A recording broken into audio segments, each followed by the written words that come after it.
পায়ের পাতায় কড়া কিংবা চামড়া শক্ত হয়ে যাওয়ার সমস্যায় ভোগেন অনেকেই। পায়ের পাতায় কোনো একটি জায়গায় ক্রমাগত আঘাত লাগতে থাকলে ওই অংশের বহির্ত্বকটি শক্ত হয়ে যায়। সেই শক্ত অংশকেই বলে কড়া।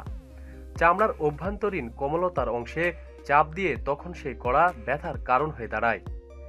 এই ধরনের কড়াই দীর্ঘদিন ধরে কষ্ট পাচ্ছিলেন নর্থ ক্যারোলিনার বাসিন্দা ক্রিস্টিনা জোহানসেন। ক্রিস্টিনা ডাক্তার দেখিয়ে ঔষধ খেয়ে দেখেছেন, তাতে খুব ভালো কাজ হয়নি। তাই তিনি কড়ার হাত থেকে বাঁচতে ঘরোয়া সমাধান খুঁজছিলেন।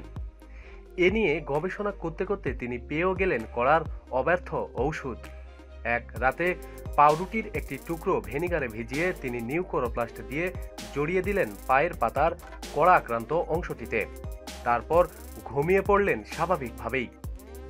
পরদিন সকালে উঠে দেখেন পায়ের পাতার কড়া একেবারে সেরে গেছে। সম্প্রতি নিজের আবিষ্কৃত এই সহজ ঘরোয়া ট্রিকটি ক্রিস্টিনা শেয়ার করেছেন নিজের ব্লগে।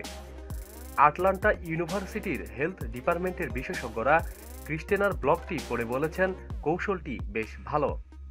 ভিনেগার ও পাউরুটি একত্রে এমন একটি রাসায়নিকের জন্ম দেয় যা পায়ের পাতার শক্ত হয়ে যাওয়া চামড়াকে নরম হতে সাহায্য করে। ফলে এক রাতেই সেরে যায় পায়ের পাতার কড়া। প্রতিদিন সব খবরাখবরের জন্য সাথেই থাকুন এবং সাবস্ক্রাইব করুন। ধন্যবাদ।